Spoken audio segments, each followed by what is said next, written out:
Hello students, welcome to another lecture of pharmaceutical jurisprudence. In our last lecture, we finished with the part 1 of Schedule M, and today we will be starting with the second part of Schedule M.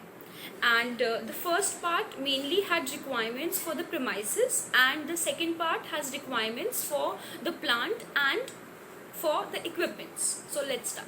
So as we know, there are different types of dosage form, and for the manufacturing of each dosage form there are sometimes specific equipments required, right? So in this particular part, in this particular lecture, we will be studying about those specific requirements, which are specific equipments which are required for different dosage form, for the manufacture of different dosage form, right? So we'll be firstly studying about the external preparations, right? So external preparations means like your ointments, lotions, emulsions, paste, cream, whichever products you apply on your skin, those are termed as external preparations, right?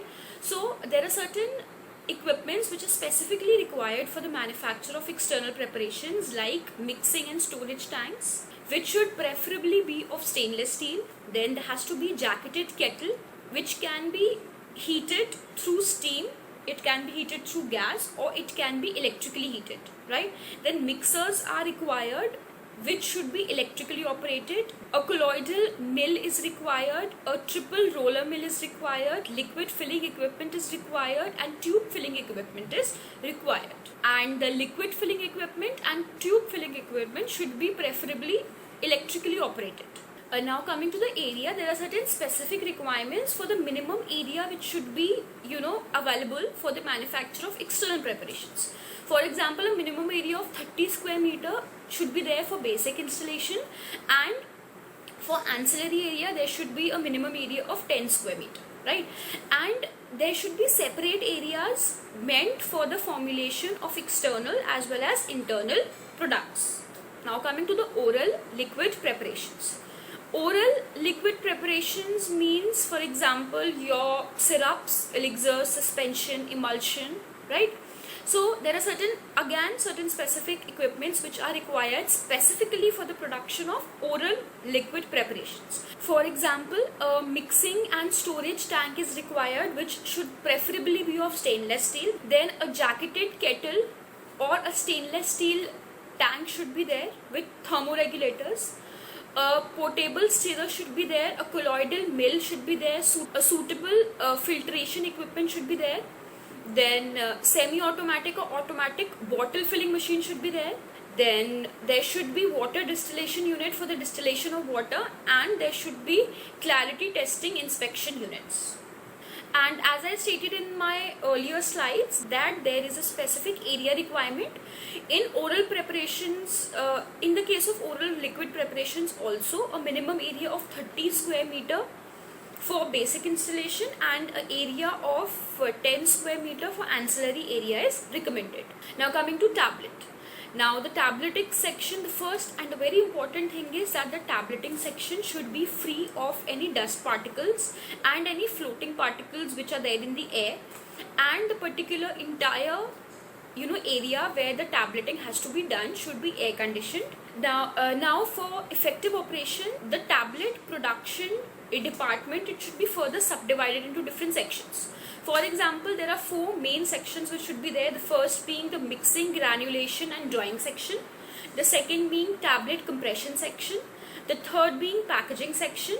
And the fourth being coating section. Whenever required. Coating is not always required, but whenever required, there should be a separate coating section. Now, as we said that the first section should be granulation cum drying section, so there are certain specific requirements of equipment in that particular section. For example, a disintegrator should be there, a powder mixer should be there, mass mixer should be there, granulator should be there. Then there has to be a hot air oven with trays for drying purpose. Then weighing machines are very important.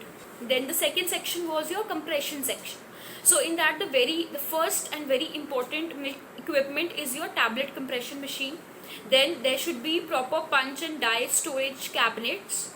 Then tablet de-duster should be there for de-dusting your tablets. Tablet inspection unit should be there. Dissolution test apparatus should be there, for testing the tablet which is being manufactured. Then in-process testing equipments are very important, like balance should be there. Hardness tester should be there. Friability and disintegration test apparatus is very important.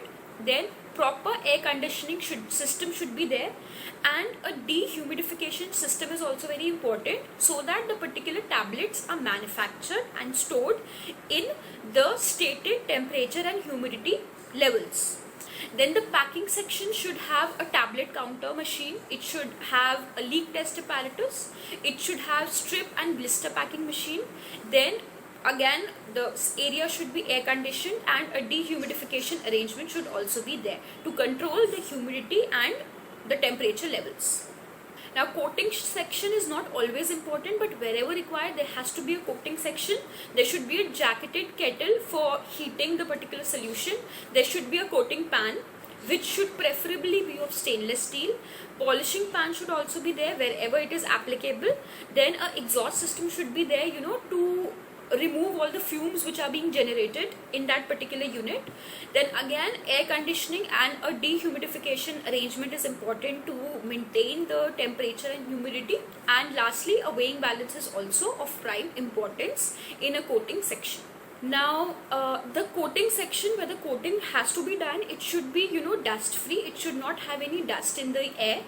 Secondly, wherever there has to be the manufacture of penicillin group of drugs, there should be separate area for different procedures. For example, there has to be, if you are manufacturing a penicillin group of drug, then all the equipments and the entire area should be separate from the area where other groups of medicines, other groups of drugs are being manufactured.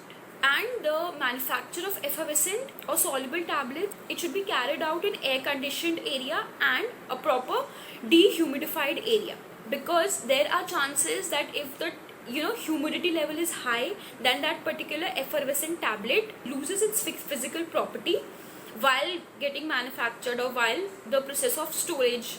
So that is why all these things are very important. There are again certain specific requirements of equipments which are specifically required when you have to manufacture powders.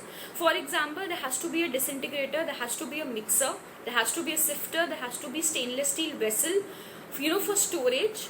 Then there has to be stainless steel vessel. Then filling equipments which are basically electrically operated are very important. Then weighing balance are of prime importance in the area where powders are being manufactured. Then again, the requirement for the area, a minimum area of 30 square meter is recommended for the installation purpose, and where the actual blending is to be done on the premises, and additional room should be provided for the operation of blending. Now coming to the capsules. So the area requirement for the manufacture of capsules, a minimum of 25 square meter for basic installation and 10 square meter for ancillary area should be there, and there should be separate penicillin as well as non-penicillin sections. Then separate enclosed area with suitable air conditioning system and with suitable dehumidification system provided with proper airlock should be there. Now specific equipments are required for filling hard gelatin capsules, the first being mixing and blending equipment, capsule filling units, capsule counters, weighing balance, disintegration test apparatus, and capsule polishing equipment. Now the next is the requirements for the manufacture of surgical dressings. Right now, there are certain specific equipments which are required for the manufacture of surgical dressings, like there should be rolling machines, there should be trimming machine, cutting equipment should be there, folding and pressing machines should be there, mixing tanks should be there, hot air dry oven should be there, then steam sterilizer or dry heat sterilizer should be there, and there should be separate proper work tables for different operations. Now the next is the requirements of plant and equipment for ophthalmic preparations. Now manufacture as well as filling, it should be basically carried out in a proper air conditioning area under aseptic conditions. Then area for the formulation which are meant for the external as well as for the internal use, they should be separate to avoid contamination and to avoid mix up. Now the different equipments which should be there are thermostatically controlled hot air ovens, jacketed kettle should be there which can be steam, gas or electrically heated. Then mixing and storage tank should be available which should be made up of stainless steel. Then colloidal mill should be there. Tube filling equipment should be present. Tube cleaning equipment should be present. Tube washing and drying equipments are to be present if required. Then automatic while washing machines are important. While drying ovens are required. Liquid filling equipment is required. Autoclave is required. And laminar airflow units are required.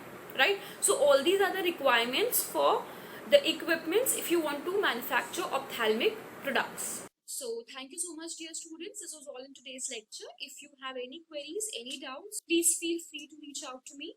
And today we started the second part of Schedule M, and there are certain points left in second part of Schedule M, and in our next lecture we'll be studying the remaining sections. And thank you so much for giving your time, dear students. Thank you.